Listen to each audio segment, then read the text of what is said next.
That is my aunt. She's too ill to join us, I'm afraid. I realise it is much too soon to say who may have written the letter, but I know Dr. Lord has told you about our household. So, do you have any suspicions about who it refers to?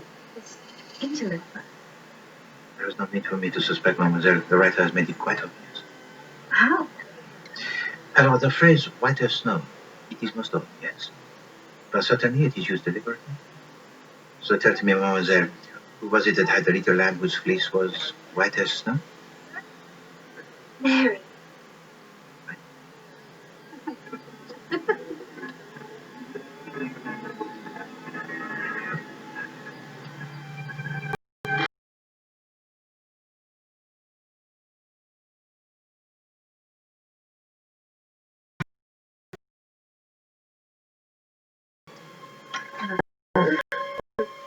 Now, don't you get agitated. You've had another turn. I'll call Doctor. Please, Louis, I need to see the photograph of Louis.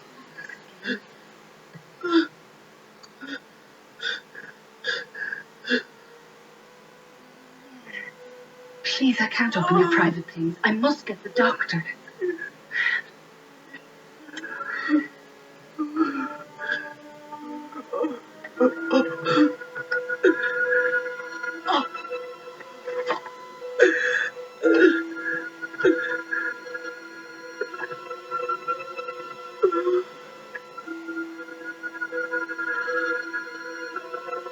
Mrs. Wellman, you're ill. I must send for the doctor now. I must.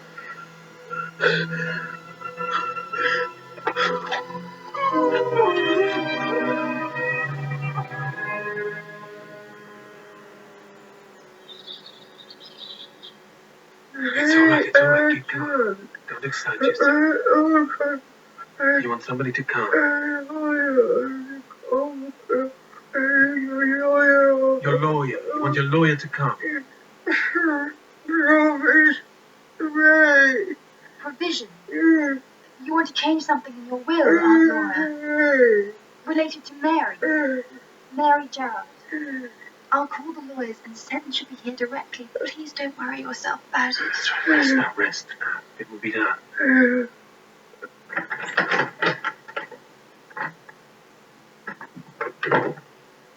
May I go in?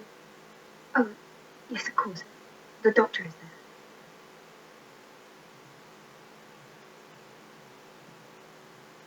I see. Yes. Well, thank you. I'll meet him here tomorrow. Goodbye. Seddon can't be here until tomorrow. Is that all right? Yes, I think so. She's had another stroke. But, I'm sure she has a little time yet. I've seen some improvement since last night.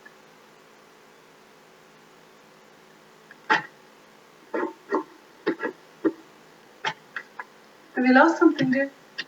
It's that sarcoma in the village, Eliza Ryken. I was sure I put her tube of morphine in here for tomorrow, but somehow it's gone. No, the only place I put my bag down was out there in the corridor. Oh, why don't you look again, dear?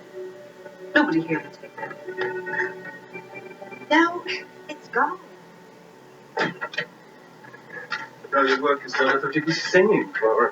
Oh, I am content to return to London when I may. I do not like the unfinished business. Oh, the letter. Well, perhaps you wanted it to be more than it was. I promise you. There are other things to think about now. Yes? Ordinary. Even so, I returned this letter with reluctance, and only because it is not my property. Ask them to keep it safe, if you please, and keep me informed of any developments. Well, I'm sure there'll be none. Of course.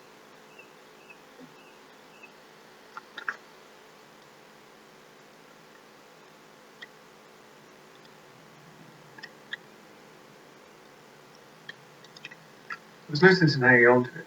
Even your detective planned to get me that. But Roddy, he asked us to keep it safe. He might have to cover his own failure. It's gone now. There are more important things to think about. Thank God the doctor said she may come out of this. She would be too gloomy, she would more mad. No. It's just seen her like this. I'm so tired, Roddy. I'm going to go to bed early. What are you going to do? Oh, I'll let you sleep. You'll go all in. I'll just play some billiards or something when I go up.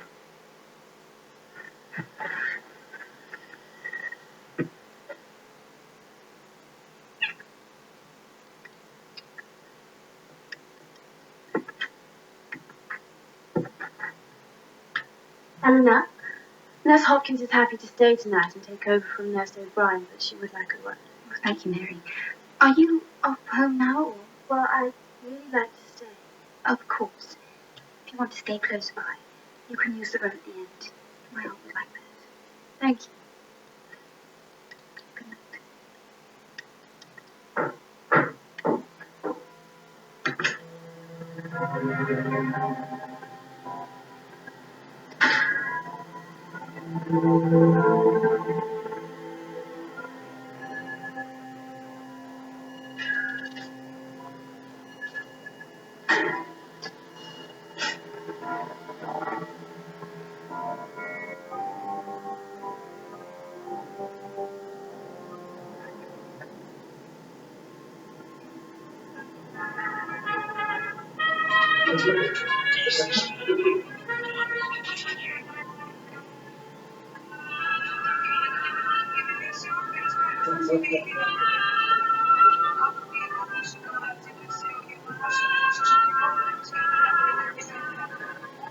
Oh, but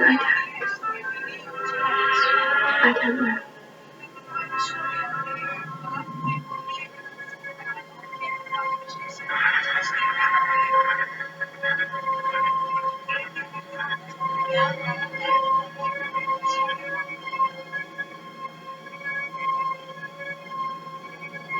Carlisle. Miss Carlisle. Mrs. Brown's been taken very bad. The doctor has called. Please come at once. I'm coming.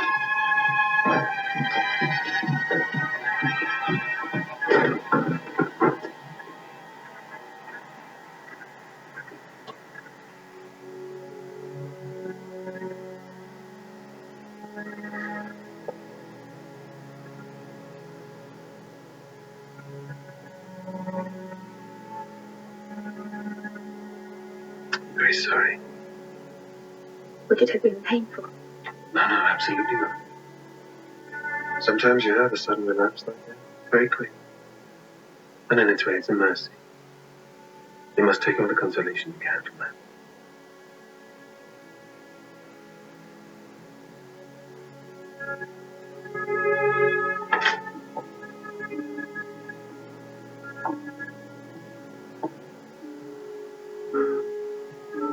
So sorry, Eleanor.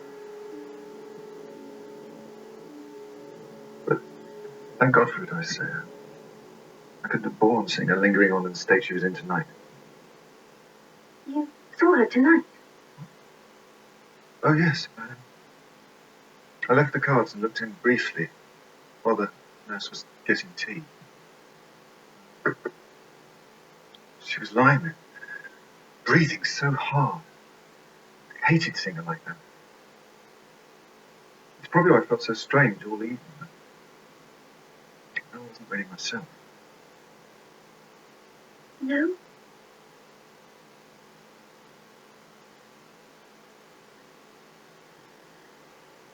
You should go to bed.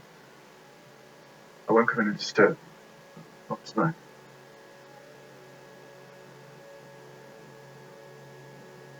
Good night, Roddy.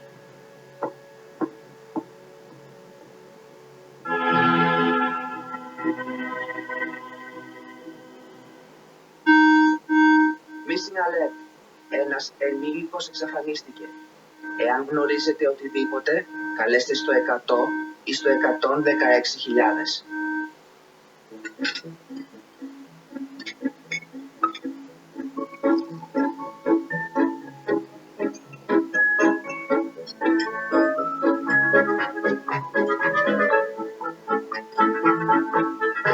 Η τούρτα της μαμάς έρχεται στη Δευτέρα. Η τεχνολογία μας ξανασυστήνεται και στις εκπτώσεις. Πρόλαβε τις τελευταίες μέρες. Στον Κοτσόβολο θα βρεις κορυφαίες τηλεοράσεις LG 4K Smart για πραγματικά ρεαλιστικές εικόνες. 43 μόνο 319 ευρώ. 55 μόνο 399 ευρώ. Και 65 με τεχνολογία AI μόνο 599 ευρώ. Και όλες τις τηλεοράσεις LG με έως και 36 δόσεις με το πλάνο δόσεων Κοτσόβολος και η Τόκη. Χάρισμα Κοτσόβολος. Καβούρα και δυσπεψία. Πάρε μαλόξ. Με τριπλή δράση που ρυθμίζει την οξύτητα, εξουδετερώνει την καούρα και ανακουφίζει από δυσπεψία και φούσκωμα. Τριπλή δράση μαλόξ και αντίο καούρα. Ένα νέο μουσικό φεστιβάλ γεννιέται στην Αθήνα. Το Christmas Theater βγάζει τραπεζάκια έξω και σας περιμένει από τις 11 Σεπτεμβρίου και για 30 ημέρες στον εξωτερικό χώρο των Ολυμπιακών Εγκαταστάσεων Γαλατσίου. City Garden Festival. Όλο το ελληνικό τραγούδι είναι εδώ. City Garden Festival by Christmas Theater. Ανακαλύψτε όλο το πρόγραμμα στο city.gr 211-77-01700 viva.gr city.gr. Η τεχνολογία μας ξανασυστήνεται και στις εκπτώσεις. Πρόλαβε τις τελευταίες μέρες. Στο Κοτσόβολο θα βρεις το πιο ολοκληρωμένο σετ μαθητικού desktop στην πιο οικονομική τιμή. Μόνο 499 ευρώ. Και όλα τα Infinity Gear από 499 ευρώ και άνω με δώρο gaming καρέκλα ADX. Τώρα με αγορές άνω των 299 ευρώ σε laptop, desktop, εκτυπωτές, περιφερειακά, αναλώσιμα, γραφεία και καρέκλες γραφείου κερδίζεις δώρο επιταγή 30 ευρώ στα Max Stores. Κοτσόβολος. Δυσκολιότητα. Ντουλκοσόφτ με ουδέτερη γεύση. Ανακουφίζει φυσικά, επαναφέροντας τη φυσιολογική λειτουργία του εντέρου. Ντουλκοσόφτ. Κατάλληλο και για παιδιά. Δώσε πάρε στο Κοτσόβολο. Τώρα με κάθε αγορά λάπτοπ ή desktop 299 ευρώ και άνω κερδίζεις 100 ευρώ επιστροφή αποσύροντας το παλιό σου λάπτοπ. Κοτσόβολος. Αυτός που είναι ακίνητος κι όμως περνάει μέσα από τις εποχές με θάρρος. Αυτός που υπομένει βροχή, χιόνι, αέρα. Αυτός είναι ο τείχος σου. Και εσύ είσαι ο μόνος που μπορεί να το προστατεύσει. Με λίγη βοήθεια από μένα και το Four Seasons. Το χρώμα εξωτερικού φόρου της Craft που συνδυάζεται με τις αποχρώσεις TSR για μεγαλύτερη εξοικονόμηση ενέργειας, τείχους που δεν ξεθοριάζουν και αντοχή για κάθε εποχή.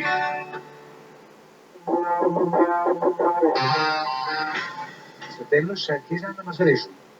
Του τύπου ούξου, μιλήστε... Πού να καταλάβουν τι γίνεται. Ναι. Και με βάζανε να του πω ότι η Σαφόνο Ταρά, συγκεκριμένα είναι πολύ μεγάλη αυτή προσωπικότητα και πολύ ιδιαίτερος άνθρωπος επίσης. Μίλα του! Μου έλεγε, μα τι να του πω κυρία Ταρά και λοιπά. Μας ξεφτελίζουνε! Δεν ήξερα τι να κάνω. Έχεις συγκινηθεί βλέπω, Κάτσε συνέδριο, γιατί αυτό είναι σοκ. Θέλω φεύγοντας να μου προτείνετε να κάνω...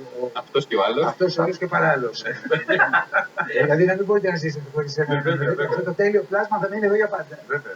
Παρασκευή στις 11 το βράδυ στην Ερτένα. Κάλιο αργά Παρά πρωί. αυτός Και ο άλλος.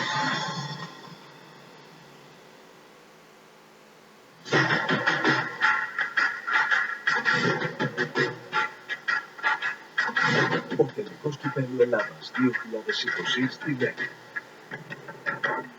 ΑΕΚ Ολυμπιακός. Την Κυριακή 30 Αυγούστου σε live delay από τη Red Sports στις 11 το βράδυ. Η Ένωση αναζητά το 16ο τρόπαιο κυπελλού της ιστορίας της. Απέναντι στους ερυθρόλευκους που θέλουν να κάνουν το W και να βάλουν το 28ο κύπελλο στην τροπαιοθήκη τους. Τελικός κυπέλλου Ελλάδας. ΑΕΚ Ολυμπιακός, την Κυριακή 30 Αυγούστου, στις 11 το βράδυ, σε live delay από τη Red Sports. Το πρόγραμμα είναι κατάλληλο για άνω των 8 ετών.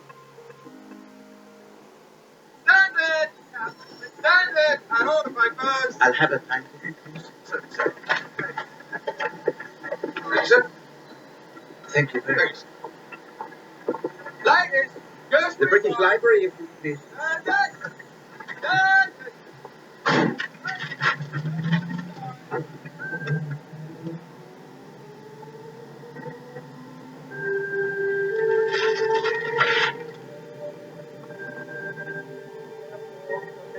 Body to the ground, earth to earth, ashes to ashes, dust to dust, in the sure and certain hope of the resurrection to eternal life. Amen.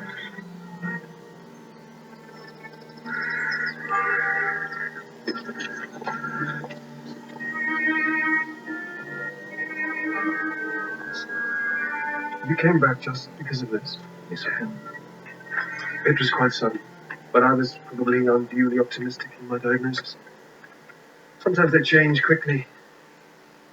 She had another stroke. So you see the letter, it was correct? It said that she would die after another stroke? Well, yes, that's true, but given the severity of the first stroke, it's hardly remarkable. Well, I think you may be overreacting. There was no murder. Please, to be honest with me.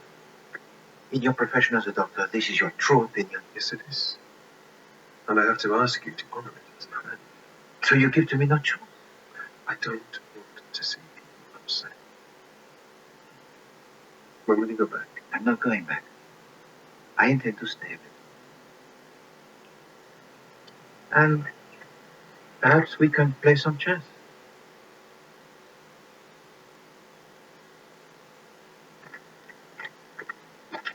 Well, now, we're nearly all done here. What a terrible shame they didn't offer the village a cup of tea. It's just not the same without it. Maybe. But Miss Carlyle didn't look good at all. I doubt she had the strength. Strength enough to hear the will, though, you know. The lawyer's down there with her now. And Mrs. Wellman would have made sure there was refreshment after her funeral. You mark my words. Oh, I meant to ask you, dear. Did you find that tube of morphine all right when you went home? No, I did not. I don't understand it. But there were some papers and things I threw out, so it may have been there.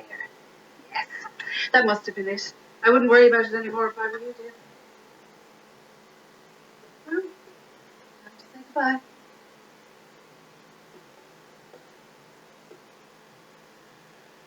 Again, I'm very sorry for what happened, Miss Carlyle, Mr. Winter.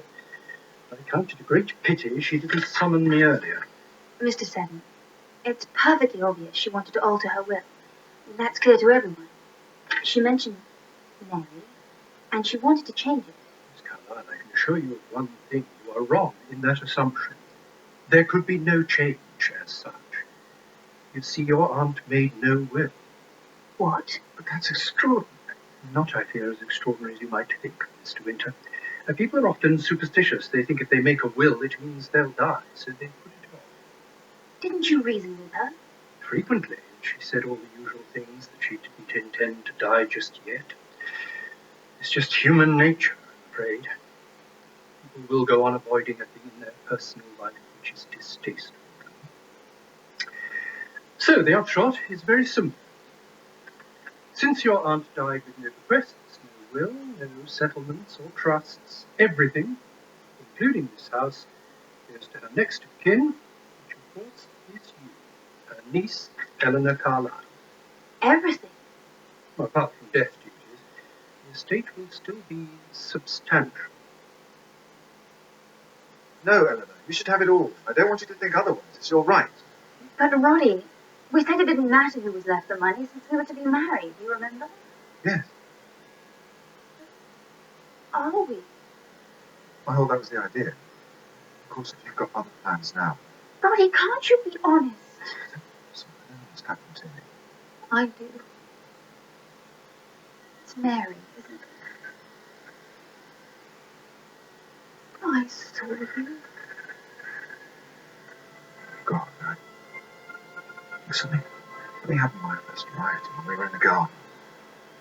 I don't know what. Isn't it obvious? Every time you look at her, I see it in your face. I didn't want to feel like this. I was quite happy. As I've said, all decent, reasonable things. Love isn't reasonable.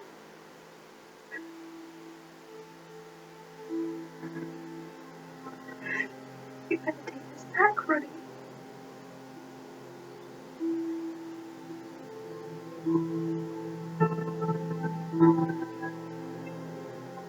Will she marry you? I don't know.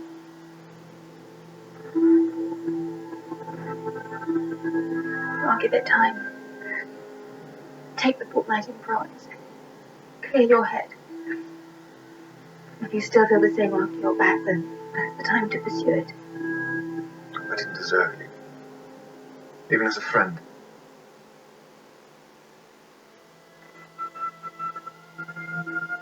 Sometimes it's like a dream. As if I I might wake up and she wasn't there. But she is there.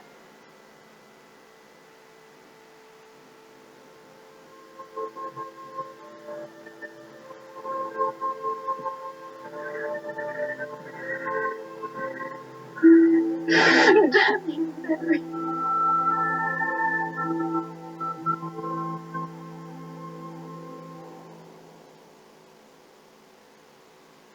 Oh, Mary, sit down, please. Thank you. So what are your plans now? Do you intend to go away? Not directly. I still have to clear out my parents' things from the lodge house. That'll take me a few days. I've been putting it off ever since I got back. As you know, Mary, my aunt always took a great interest in you. Yes, she was very kind. You will be aware that she made no will. I have thought about that last day a good deal, and it seems to me that if she had lived, she would have wanted to make several legacies. Of course, I've made provision for the servants, but you don't quite come into that class. I'm sure she would have wanted to make some contribution for your future. Therefore, I am arranging, as soon as probate is granted, to advance you £7,000. That sum to be yours to do with absolutely as you please. Thank you. It was quite a surprise that she left no will. But then, many people don't. Yes, I only made one myself this year. A will? Oh, Nurse O'Brien thinks everyone should. I have my aunt in New Zealand, so I named her. You've been so kind. It was my aunt's wish. Well, that's all I think. Thank you.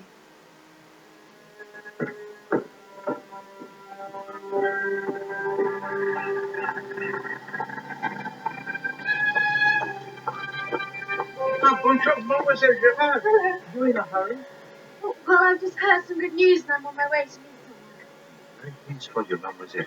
But mademoiselle, is it your intention to remain in the village? Well, I'm staying here for now. Oh, yes, yes, of course. Pardon, I will not detain you further. Mademoiselle, please be careful as you go. Of course.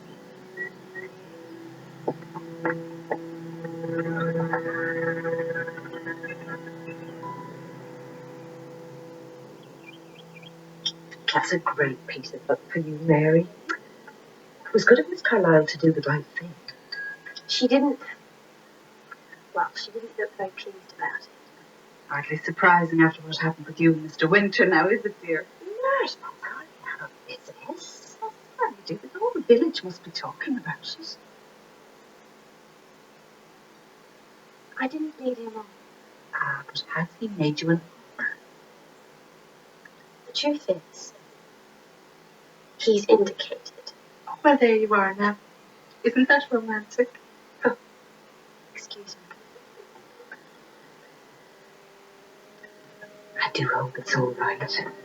You wonder if it won't hurt her in the end. I know. And that family of the house has not always been lucky in love.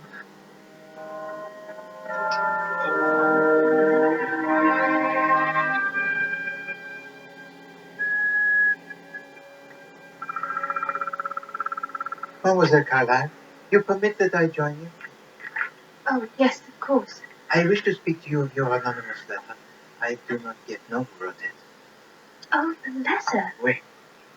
Oh, so much has happened. I've quite forgotten. I'm afraid, Monsieur Poirot, the letter is destroyed. It doesn't matter who sent it now. We'll never know anyway. Mademoiselle Carlyle, it is no matter if the letter is destroyed. It is in here. And I said I did not yet know. I did not say never. So please, to extend to me the courtesy of having some confidence in my skill. Oh, I'm sorry, Monsieur Poirot. The truth is, I'm a little distracted.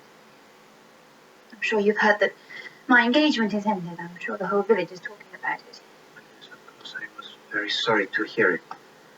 If you'd permit, mademoiselle, I extend to you my utmost sympathy. I can understand the ache of the heart.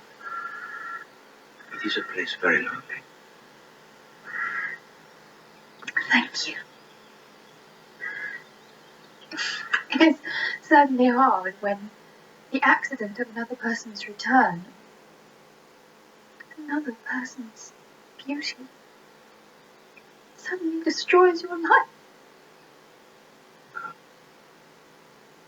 But then a man who is swayed by such things is not likely to be constant. Is that not so? That is not so. It's only her. Nobody else could have changed him. Nobody. Mary's destroyed everything. And I can't help it, Monsieur Poirot, but I wish so much that she was dead.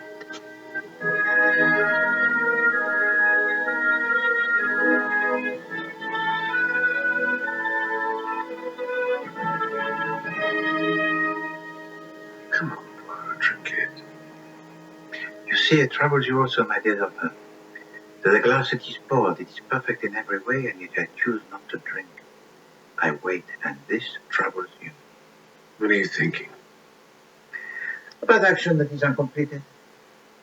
Action that is suspended. Like this. Pouring without drinking, and yet surely once it is poured, it will be drunk.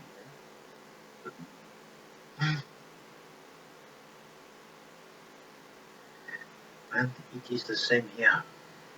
For crime can be like this also. You question me for staying here. But sometimes, as in the case of your letter, I see a pattern, I see a color. I sense in my heart the inevitability. Yet what can I, Poirot, do? Nothing. For the glass sits on the table, waiting. Waiting for someone to drink.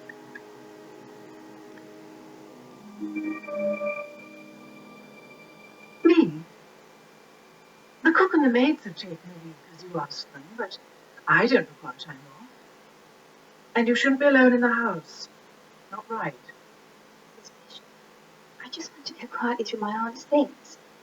I don't need anyone, you see. I'm almost certainly going to sell. The other servants wondered if that were the case. Naturally, we had hoped. Yes. I had hoped too.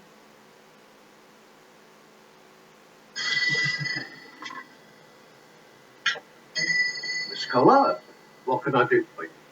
Some sandwich paste, Mr. Turner. Of course. Now, what would you like? Salmon, crab and shrimp, ham and tongue? In spite of the names, I always think they taste rather alike. In a way, but of course they're tasty. Very tasty. I'll get salmon. Oh, and crab and shrimp. People used to be rather afraid of eating fish paste, didn't they? There have been cases of ptomaine poisoning. I can assure you, Miss Collard, this is an excellent brand. I've never had a single complaint. Oh, of course. I didn't mean anything. Thank you.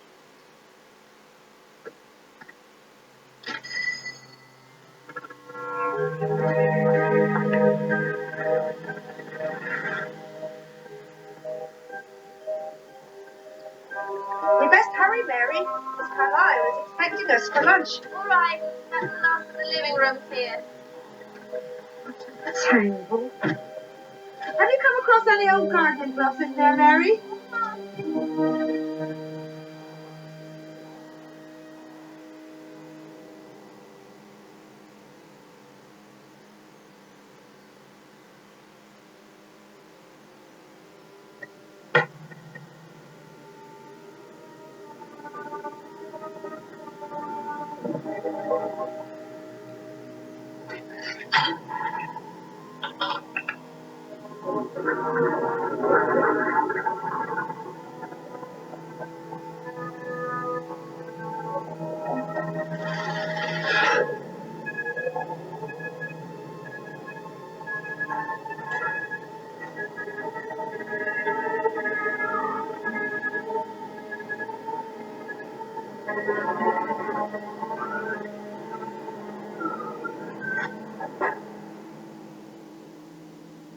Hello?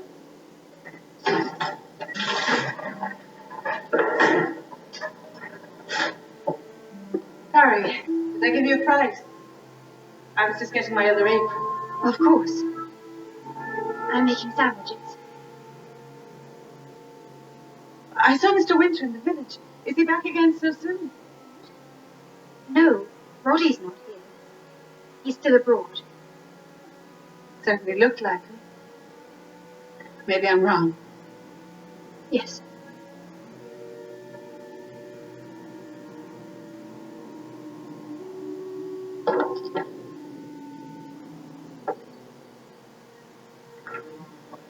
I'm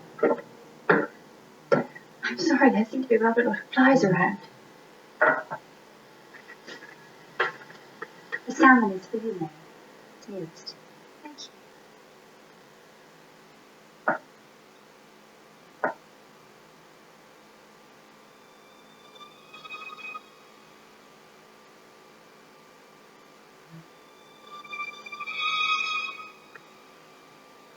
Oh, I'm sorry. The others are crab and shrimp. Thank you. I meant to get some coffee, but I quite forgot in the end. Well, if there's tea, I can make some. Oh, yes. Not for me, but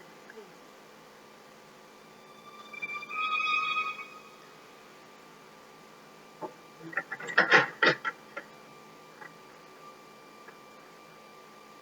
Polly put the kettle on. Remember, we used to sing that when we were children. Yes, I do. It's a pity, isn't it? We can never go back.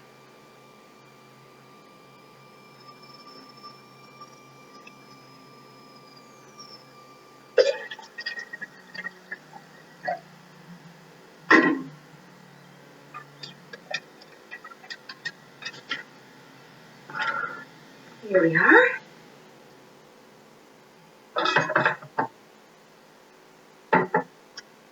It's nice and strong.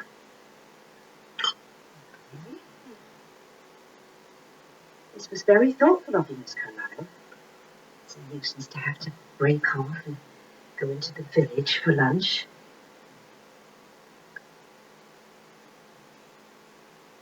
All right, Mary.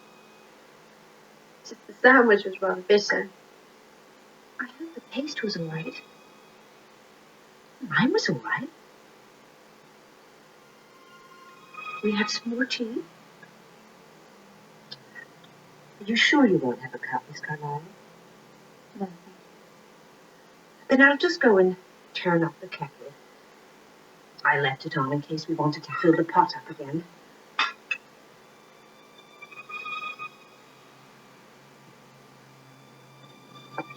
Mary. Yes? Nothing.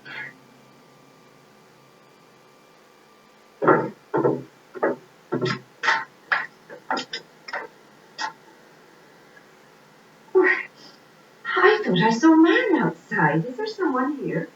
No, only 10. It's quite hot in here. Yes, the place is so. Well, I tidied up the other plates. Let me finish these.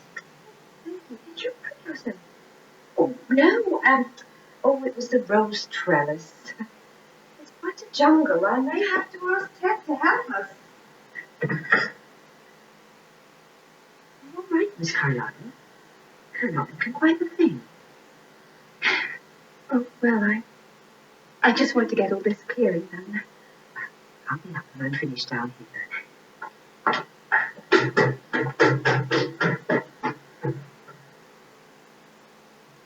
So it's Nellie and Mrs. Markinson for these, and that poor creature at Ivy Cottage who's not quite all there could have some of the night things. This will be a godsend to them. I think I'll take them there myself while Mary gets on at the lodge. She's gone back there, has she? Mary? No, I left her in the library. But that was ages ago. What's she been doing? Mary? Mary? Oh, she's fallen asleep. Come on, my girl. Wake up. Mary? Mary? Mary? I'll have to call Dr. Lord this moment. What's the matter? The matter? This girl is near death. She's been poisoned.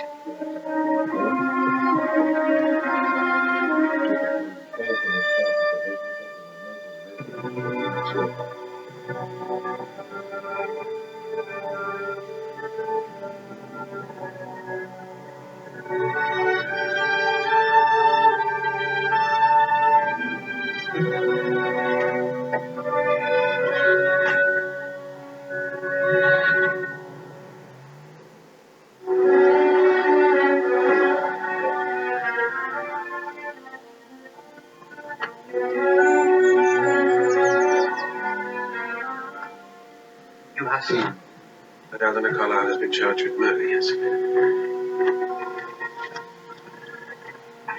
There's something I have to tell you. This way? Ah, Poirot! Have a look at this. We found it yesterday, just here where those sandwiches were made. We can't find any more, but it has been identified as part of the label for morphine.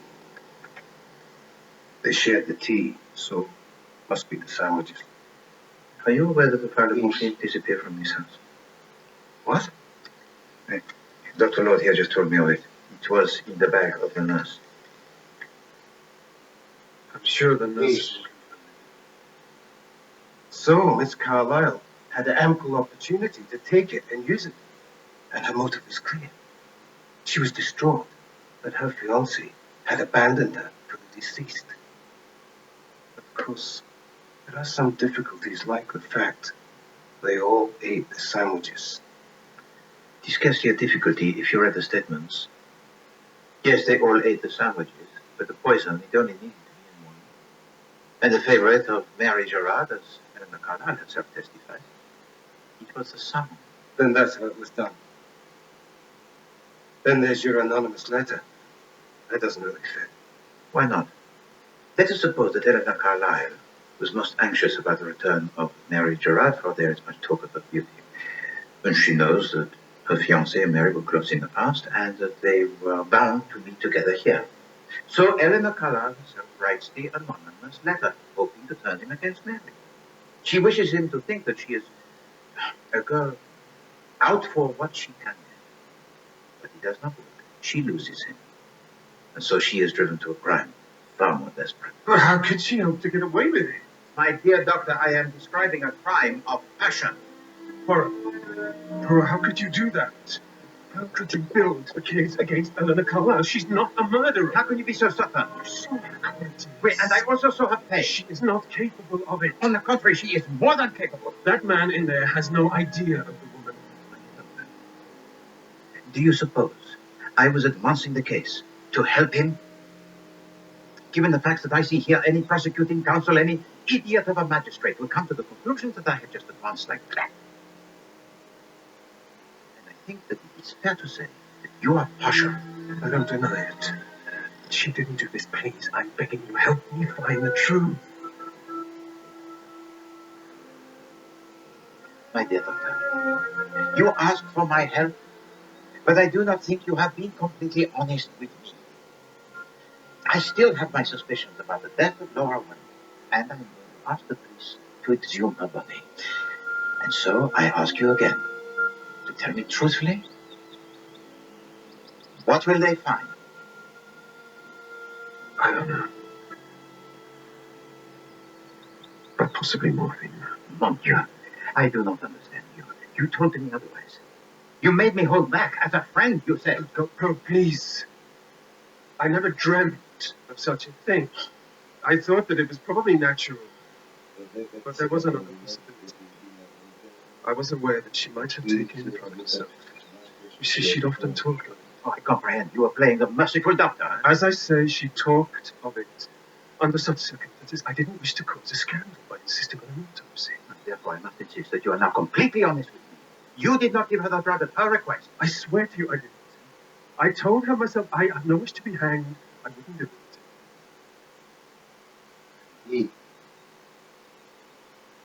I wish you had told me you had the suspicions.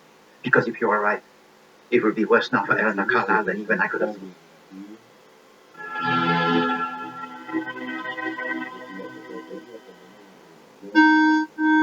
Missing alert.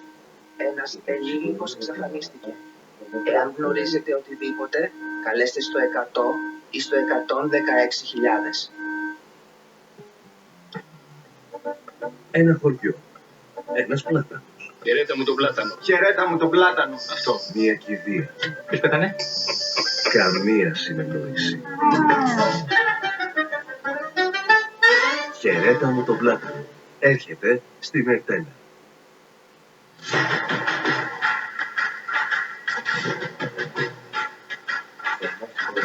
Ο τελικός κυπέλλου Ελλάδας 2020 στην Ερτένα. ΑΕΚ Ολυμπιακός. Την Κυριακή 30 Αυγούστου σε live delay από την Red Sports στις 11 το βράδυ. Η Ένωση αναζητά το 16ο τρόπαιο κυπελλούχου της ιστορίας της. Απέναντι στους ερυθρόλευκους που θέλουν να κάνουν το double και να βάλουν το 28ο κύπελλο στην τροπαιοθήκη τους. Τελικός κυπέλλου Ελλάδας, ΑΕΚ Ολυμπιακός, την Κυριακή 30 Αυγούστου στις 11 το βράδυ, σε live delay από την Red Sports. Μαλακό και νόστιμο, Κris τόστιμο. Γιατί ό,τι μας δίνει χαρά, το θέλουμε ξανά και ξανά. Κris τόστιμο. Χαρά. Δυσκολιότητα. Ντουλκοσόφ με ουδέτερη γεύση. Ανακουφίζει φυσικά, επαναφέροντας τη φυσιολογική λειτουργία του εντέρου. Ντουλκοσόφ. Κατάλληλο και για παιδιά. Για πλακάκια και είδη υγιεινής. Ό,τι θέλεις, το πιο ψαραδέλης. Αθήνα, Πειραιάς, Θεσσαλονίκη, Πάτρα. Μεγάλη έκθεση. Πέτρο Ράλι 11. Η τεχνολογία μας ξανασυστήνεται και στις εκπτώσεις. Πρόλαβε τις τελευταίες μέρες. Στο Κοτσόβολο θα βρεις κούπα Siemens με πίτροχεπα για υγιεινή ατμόσφαιρα μόνο 179 ευρώ. Και όλες τις κούπες και σκούπες στην Bosch και Siemens με έκπτωση έως 30%. Κοτσόβολος. Για όλα τα φροντιστήρια, για γλυκά τα γυμναστήρια, κοντινά κολυμπητήρια, ή σχολές από μπαλέτ, προχωρώ, μέχρι και τάιχοντό. Για αθλητικούς συλλόγους, σχολεία και ΙΕΚ, πάρε το 80 ευθυμερών πριν τελειώσει η σεζόν. 11-80. Το κλασικό μπαλέτο έρχεται στο Ηρώδειο. Μπολσόι, Μαρίνσκι, Παλέστας, Ντενίς Ρόκιν and Friends. 12 κορυφαίοι χορευτές των διάσημων μπαλέτων, Μπολσόι και Μαρίνσκι, χορεύουν λίμνη των κύκλων ωραία κοιμωμένη Σιζέ. Σάββατο 5 Σεπτεμβρίου στο Ηρώδειο. Καύλωνα και δυσπεψία. Πάρε μαλόξ. Με τριπλή δράση που ρυθμίζει την οξύτητα, εξουδετερώνει την καούρα και ανακουφίζει από δυσπεψία και φούσκωμα. Τριπλή δράση μαλόξ και αντίο καούρα. Δεν θα θυμάστε ούτε το όνομά τους. Απαλλαχτείτε από τους παθογόνους μύκητες του κόλπου με την Μικομισέν. Χάρη στο δραστικό συστατικό της, σας προστατεύει από την επανεμφάνιση της κολπικής μικεδίασης. Μικομισέν από την Beresfield. Καλώς ήρθατε και σήμερα στο Δες και Βρες. Παίζουμε για 2.375 ευρώ. Ξεκινάμε. Φοβερό ταξίδι δεν κάνεις σκέψη. Το πήγα λίγο. Σοφία. Κενό. Δεν ξέρω πότε μικρή μου κάνει. Όχι, οι απονενοημένες κινήσεις στο Οδυσσέα. Σου έκανα, έλα, πάμε, έλα. Γιατί Βασίλη. Χάθηκα πολλές ημέρες. Θα συμβούν ανατροπές. Δες και Βρες με τον Νίκο Κουρί. Αύριο στις 8 το βράδυ στην Ερτένα. Το πρόγραμμα είναι κατάλληλο για άνω των 8 ετών. So, you do not wish to talk? I made a statement. I have nothing else to say. Mademoiselle Carlyle, you are aware of how your silence it would be construed? It is no matter.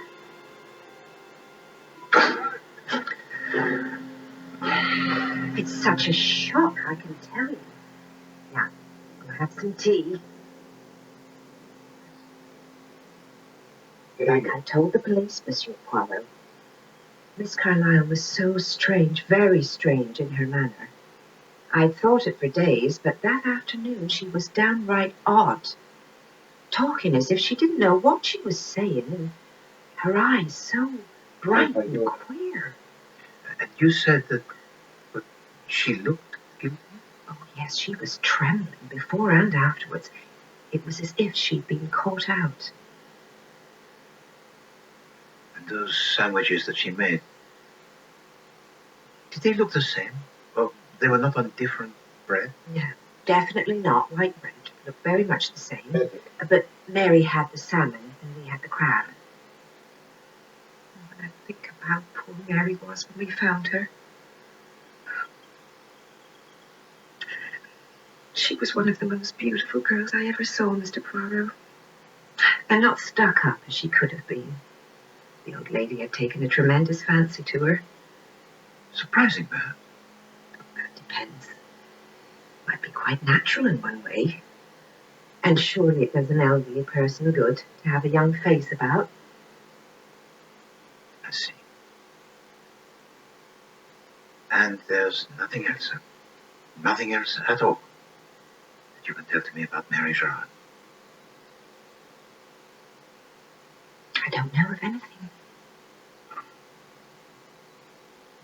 No, Mary was not poisoned before she came here. How could she have walked from the lodge? Without doubt, Mary was poisoned in this room. But she and Nurse Hopkins shared the tea, so It must have been the sandwiches. But Poirot, somebody could easily have entered in here and tampered with them. There was a figure in the garden out there, but perhaps it was somebody from Mary's past. Or what is more likely, someone we know. I made a statement to the police, Mr. Poirot. I wasn't around this side of the house at all that day. I was up near the road. Did you see a figure? No. I did see a car. Parked on the road early in the afternoon. And did you recognize the car? No, I don't think so. I think it was green. I just can't believe anyone would do such a thing. Certainly not Miss Carlyle. Tell me, Monsieur Poirot, you were fond of Mary, were you not? Everyone knows that. It wasn't the same when she came back from abroad. But did she have any enemies? Not that I know. People liked her. Then after she came back, nobody knew her so well. Why is that? She was just changed. Not stuck up exactly, just not one of us anymore.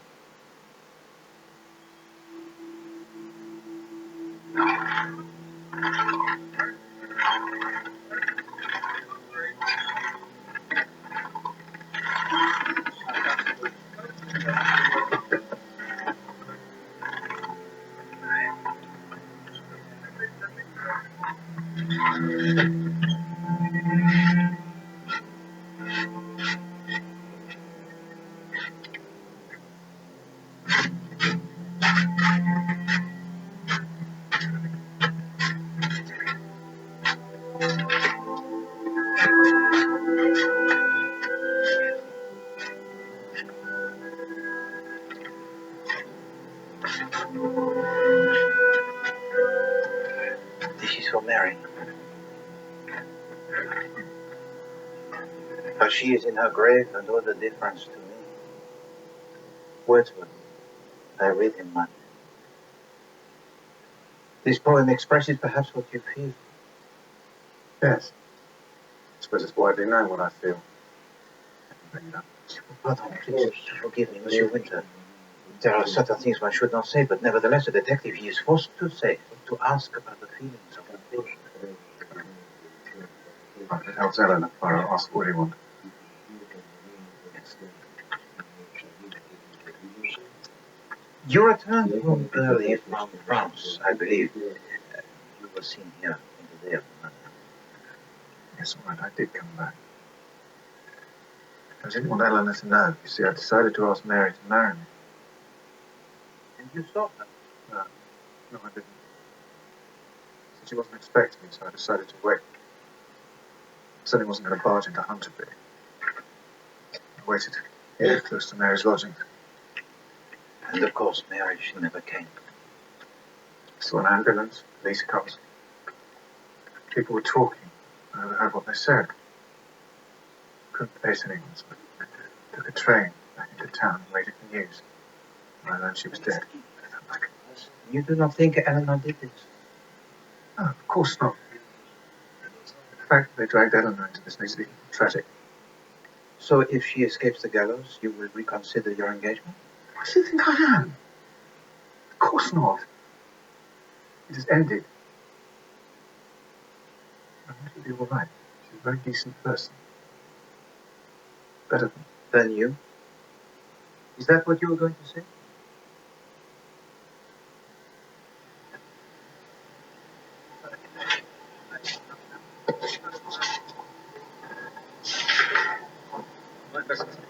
No doubt at all, Poirot. Several ounces of morphine were found in her body. It was administered.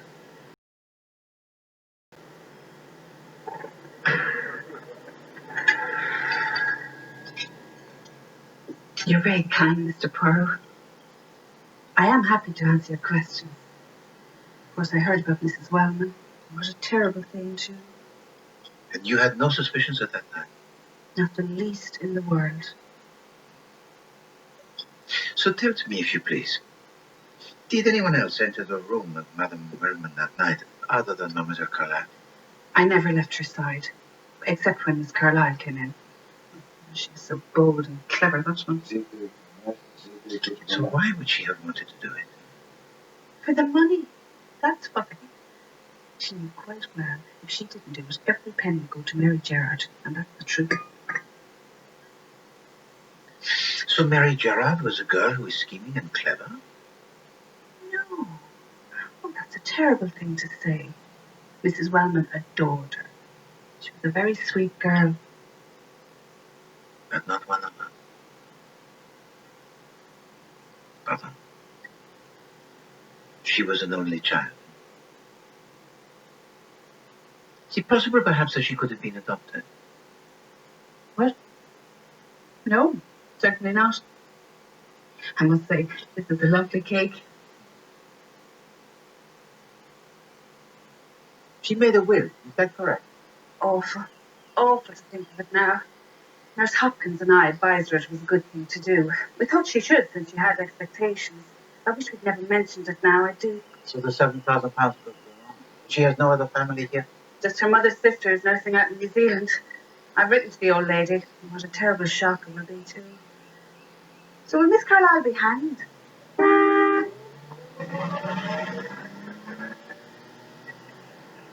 If she is found guilty?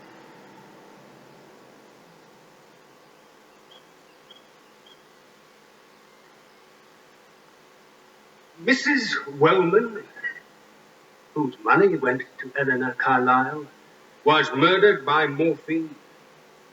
Mary Gerard, who came between Eleanor Carlyle and her fiancé, was murdered by morphine. And nobody in the world had the slightest motive to commit these murders other than the accused. No one had the slightest opportunity other than the accused. And this vengeful woman, who openly wished her victim dead to more than one witness, never expressed the slightest remorse.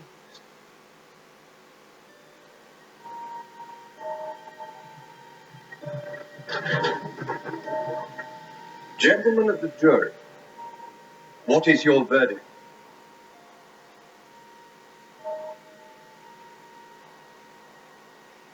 Guilty.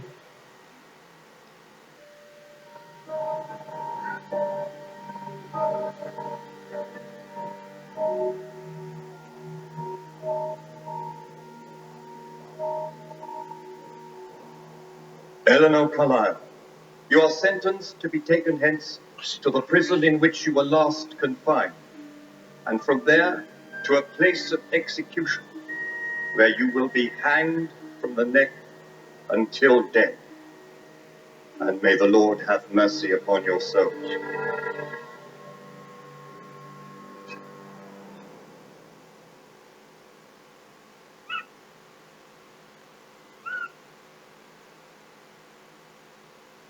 Monsieur Poirot. Mademoiselle, please be careful as you go. Of course. Of course.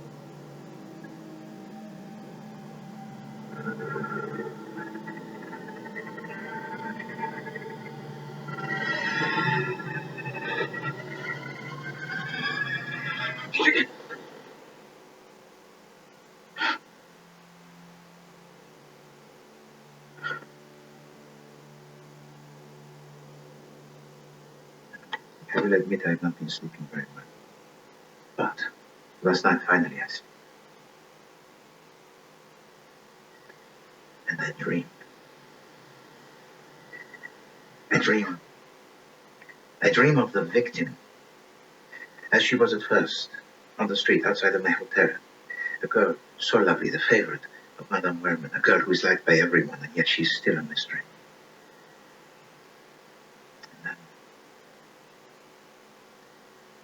And I wake up. And I recall something. What?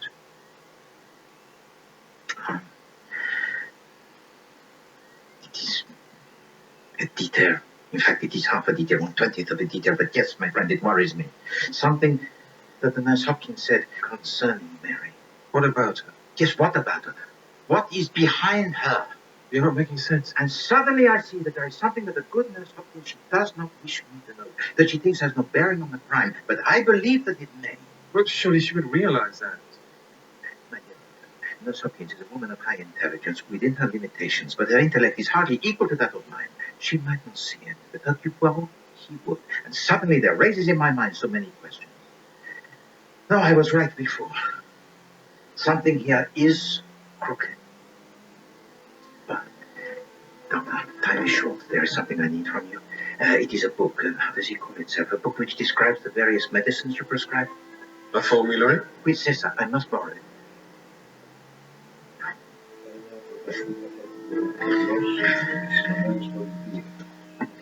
Merci.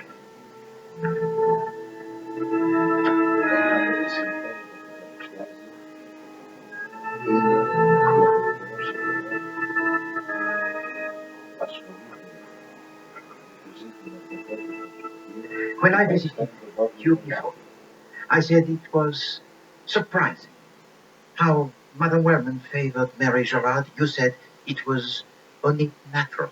And I thought you were merely talking about a friendship, that it was natural. And then I think again of Mary, and I hear that word again, natural. And I see that you used it deliberately. Oh, I know it. And now you must tell to me why.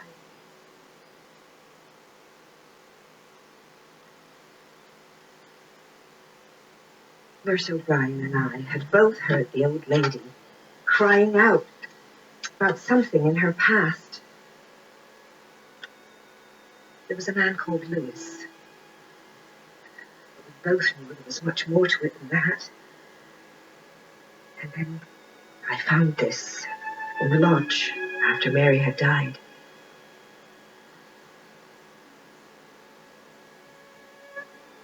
It is Madame Werman, huh?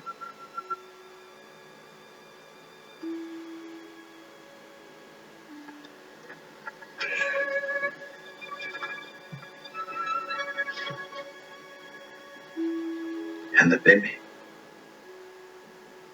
It's Mary Gerard.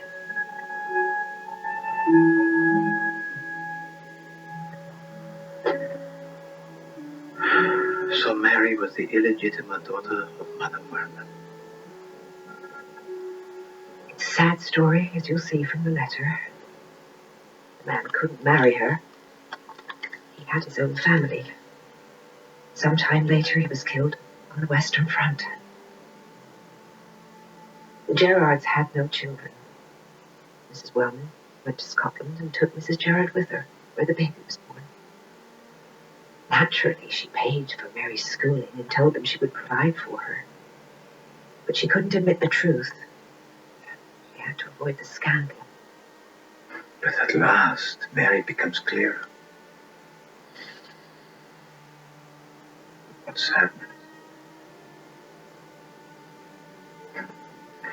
So, dear Mary, for all these years I've had to keep this secret from the girl I brought up in such a hardship with others. Of course, we had suspected as much. Nurse intimated she knew, but what's the point of it coming out now? I was going to destroy these.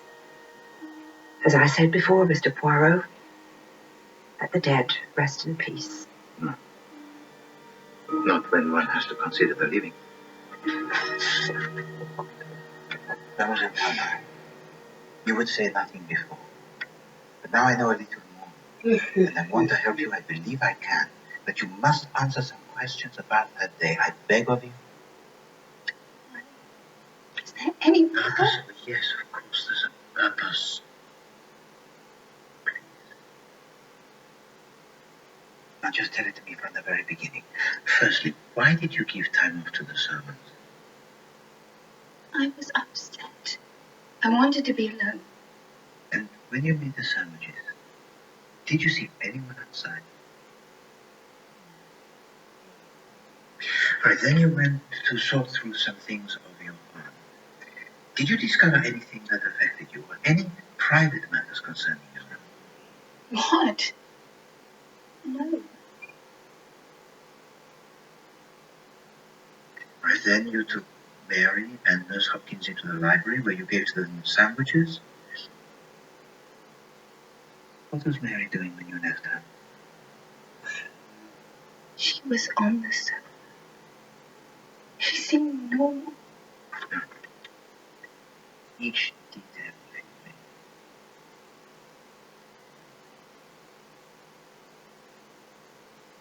I went down to the pantry. Nurse was there doing the washing. She said she'd seen a man in the garden. I didn't see anything. What then did you do? I don't know. Oh, yes, the rose trellis by the lodge. She had a mark on her arm like the thorn had scratched her. And then it all came back to me, all of it.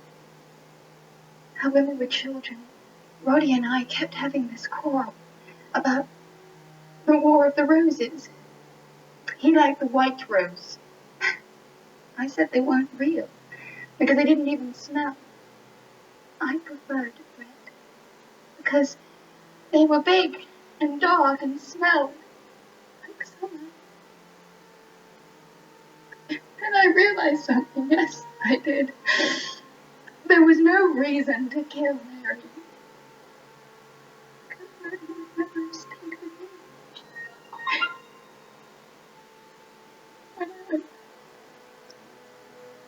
When you went back, Mary was dying. You might as well ask me then, did I intend to kill Mary Gerard? No, mademoiselle. Now, please do forgive me.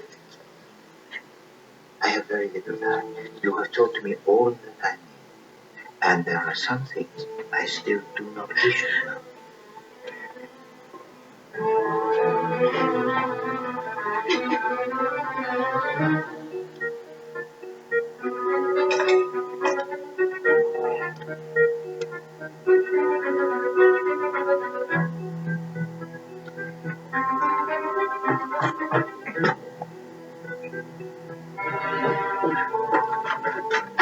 Ah, Monsieur Horlick, enter you, please.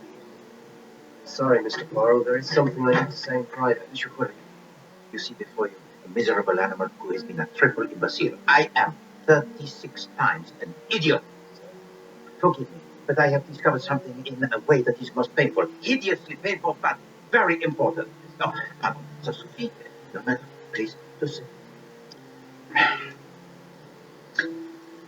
Tell to me what you wish to say.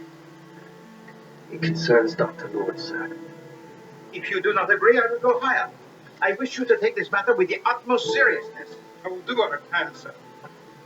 It will have to be tomorrow. Very well.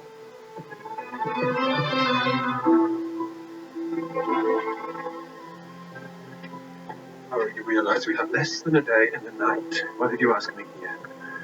Because I wanted to show you this. The Zephyrin Rose. So, isn't it Mr. Winter? What is going on? What did Eleanor say? I will tell it you.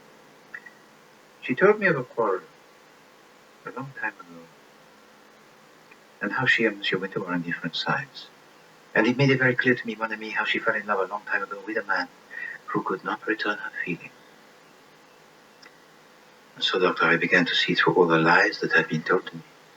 Who has lied to you? Everyone. Particularly you. But at last the matter is almost concluded, for I have made a trap. Shall we go back to the house? I had the message from the inspector, Poirot. Can you tell me what this is all about? It strikes me as very unpleasant. I never wanted to see this room again. I'm not surprised. What does that mean? Gentlemen, please. I have concluded that nothing in this matter is what it seems. Firstly, we have heard that on the day of the murder, there was seen lurking in the garden a man who was very tall and who resembled you, Monsieur Winter. I told you I never came here. So would you be surprised to learn of the will of Mademoiselle Carlyle? I established it last night that it leaves everything to you. I swear I have no idea. So perhaps you stood outside and observed her making the sandwiches and thought that they were for her. Alors, if she died, you would be a man very rich. This is outrageous. I told you I never came into the grounds. However, if she was hanged, so let us assume, as did the trial, that the murder, it was successful.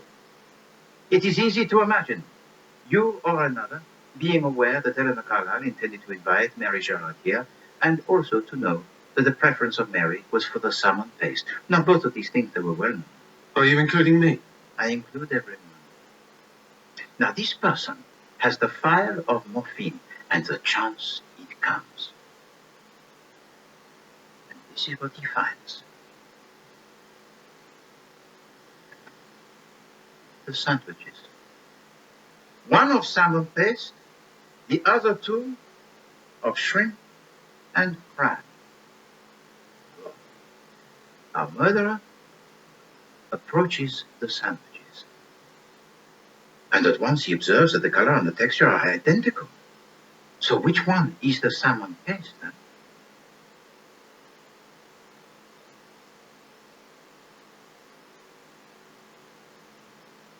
There's no way on earth he could distinguish by smell.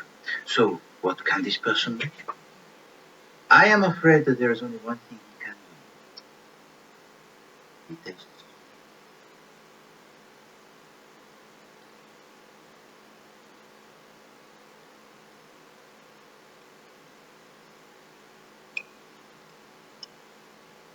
It's bad enough the first time. But then, suddenly, I realized how stupid I had been. Had followed my reasoning, yes, but I had failed to take into account the madness of the English palate. For gentlemen, what do we find? We find that we are entering into the realms of lunacy. I do not care if our murderer had the palate of a master chef. You could never distinguish between these slurries. No, it is a fact. These sandwiches are all but indistinguishable. So I come to the conclusion. I, Hercule Poirot, do not care what was said at the trial. This could never, ever be the practical method of murder. So Eleanor Carlyle did not poison the sandwich? No, she did not. Who did?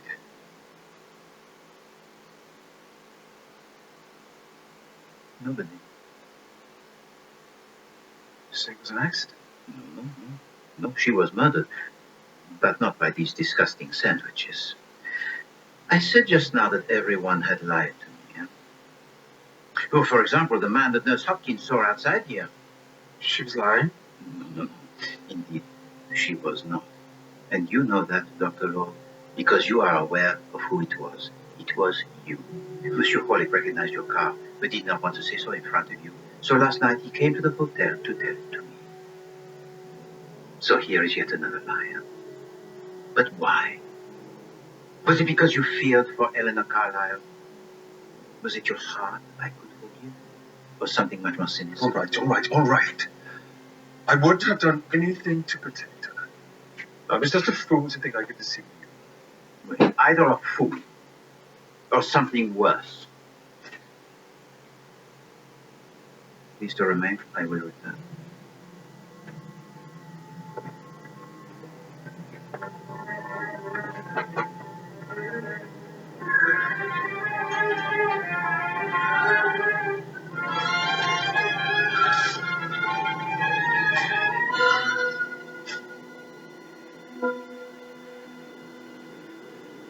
Do you believe in ghosts? No, of course not. I had a message to come here.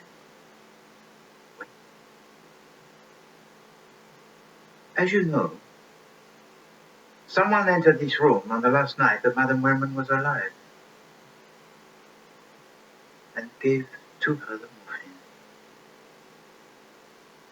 You told to the court that you never left the side of your patient during that evening except when Mademoiselle Carlyle was present. She was the accused, so no person could challenge him. But it is a fact that Monsieur Winter entered this room when you were making the tea, and perhaps others. Maybe I was out a few times. That's no crime. That is not your right. When I asked you if Mary Gerard was adopted, you denied it. Why did you not tell to me the truth? What? That? But it has no bearing. No bearing? You suppose the fact that Mary Gerard was the illegitimate daughter of Madame Werman has no bearing on this? Eleanor Carlyle only inherited the money because she was the nearest next of kin to Madame Werman. Now it emerges that she was not. At that point, Mary Gerard stood to inherit £200,000. Ah, so that's it. There was another motive for Miss Carlyle to do away with her. On the contrary, it was no motive at all. Such an action, it would have been pointless, since Mary Gerard had already made a will. Was it you who told her to do that? You talked about it?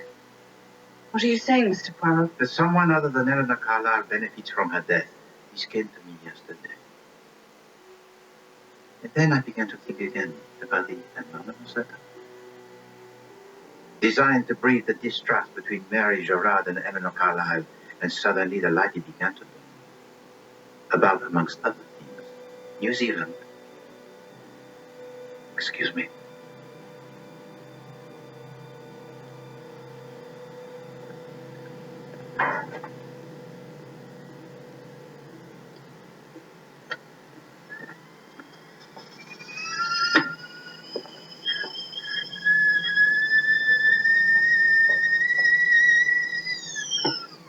Well, Mr. Poirot, so long as you wanted me here, I thought I'd make us a cup of tea. Thank you. You're most kind.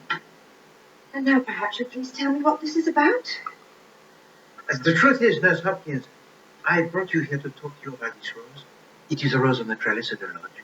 You were pricked, I believe, by its thorn. Yes.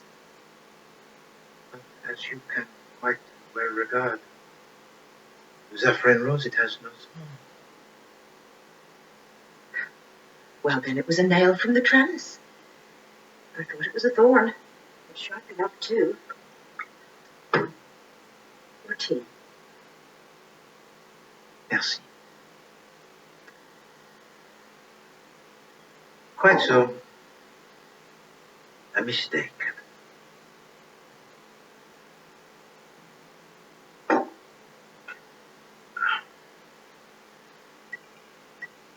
Tell me, you have lived in New Zealand? How would you discover that? Mind you, it is known. Yes. The truth is, I have tried to discover it myself, but without any success.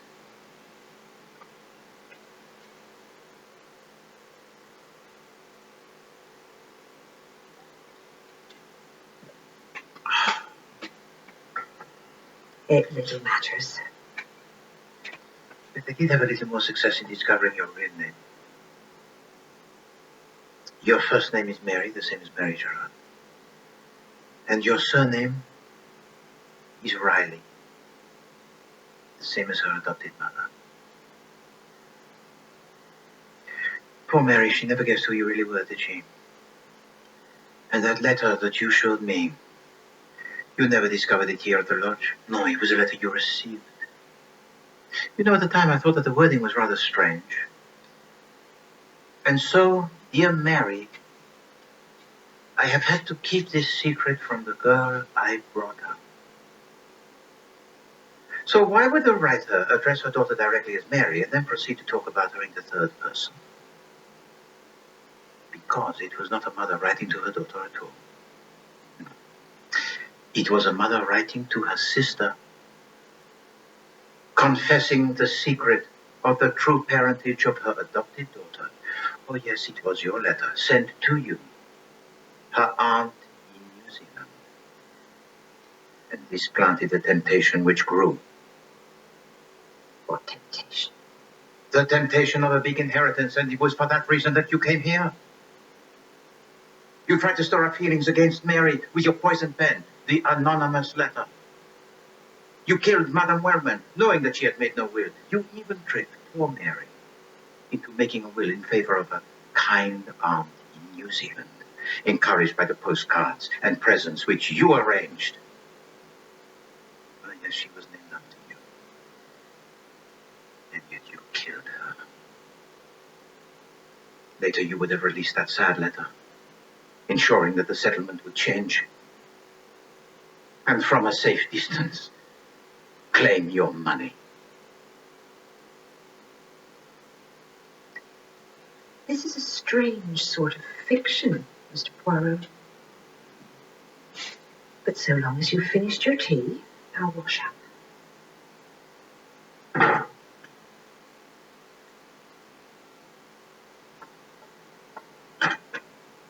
But I still worried about the scrap of label that they discovered here. Certainly it said morphine. But there was one bit that did not quite fit. A small N.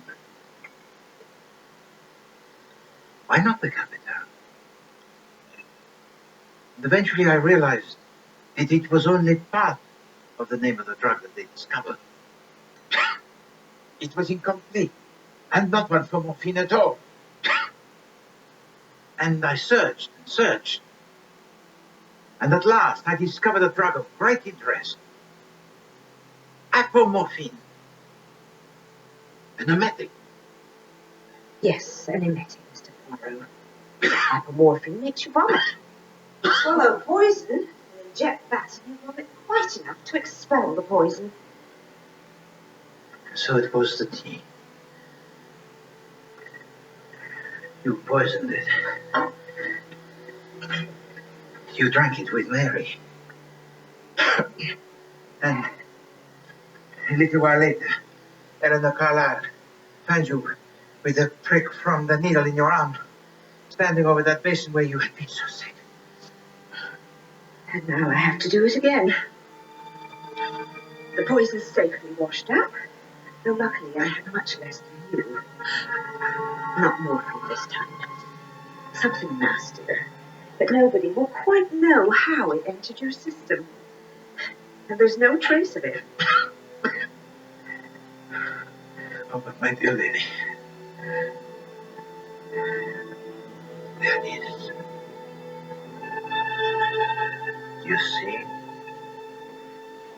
I hate and always have hated.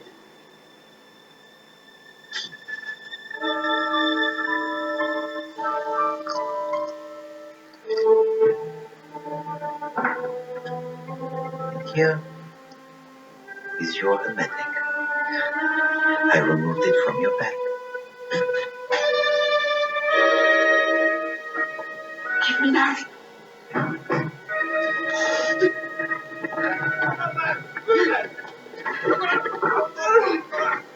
Damn you filthy foreigner!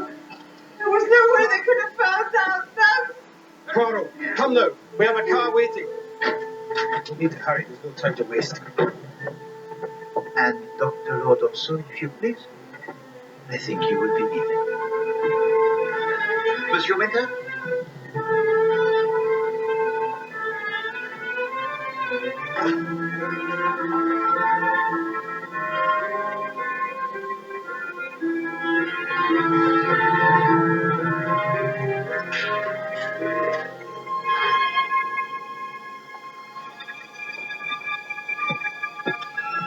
This is for you. It is from the lodge and it saved your life. You have been acquitted. You are free to go. But... Now, there is someone outside who will explain to you everything, amongst other things, who it was who wrote to you your letter. And it is to him that you should give the thanks.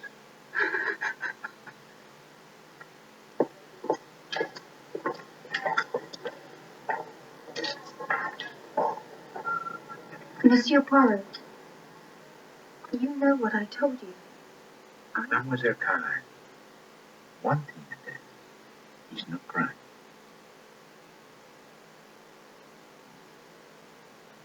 Now go.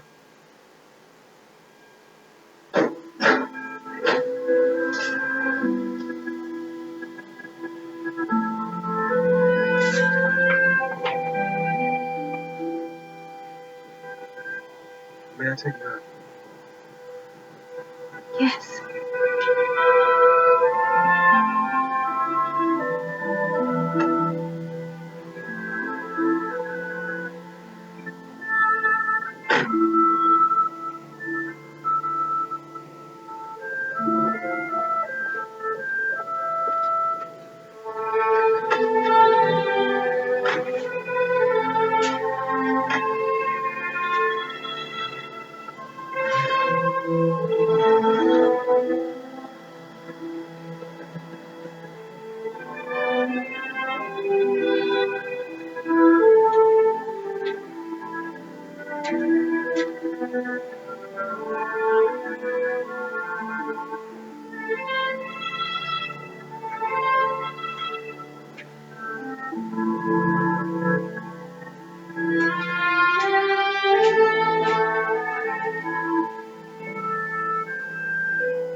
Missing a leg.